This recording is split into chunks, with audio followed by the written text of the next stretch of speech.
lesson we'll be graphing exponential functions. By the end of the lesson, you should be able to graph an exponential function using a table, and then be able to graph it using technology and identify the key features. The steps to graphing an exponential function is to make a table. Usually choose 6 values of x and then find the values of y. When you're choosing your values of x, always include 0. Plot your points and sketch your graph. The graph of a function is a smooth curve.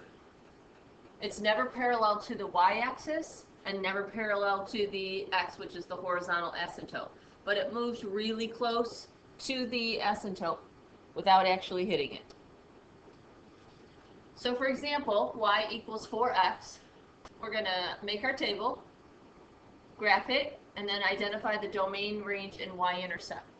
So the first thing we're doing is making our table. So we take our equation y equals 4x, and for x we plug in -2. So it's 4 to the -2, and remember when we have a negative exponent, we turn it into a fraction. So -2 would be 1/16, -1 would be 1/4, 0 would be 1, 1 would be 4, 2 would be 16, and 3 would be 64. So our graph would look something like that.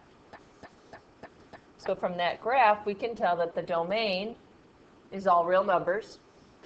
The range is anything greater than 0, not including 0. And our y-intercept is 0, 1.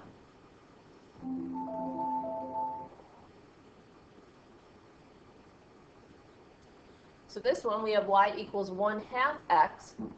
Again, we're going to graph it by making a table, find the domain, range, and y-intercept.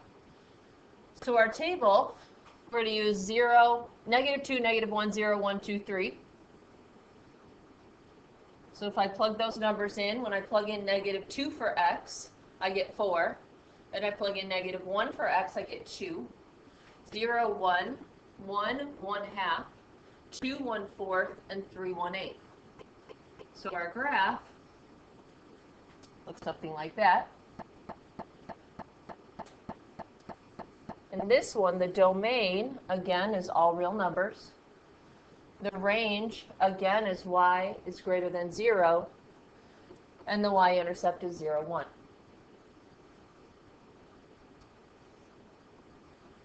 All right, this time we have y equals 4 to the x plus 1.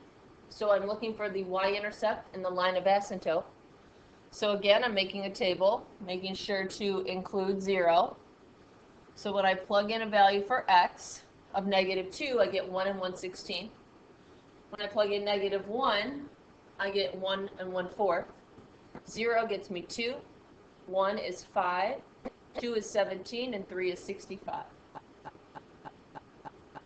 When I graph it, looks something like that. There's my line of asymptote right there. So my y-intercept is 0, 2. And my line of asymptote is y equals 1. So what happens when you have a negative exponent? You invert the fraction and change it to positive. What is x at the y-intercept? 0.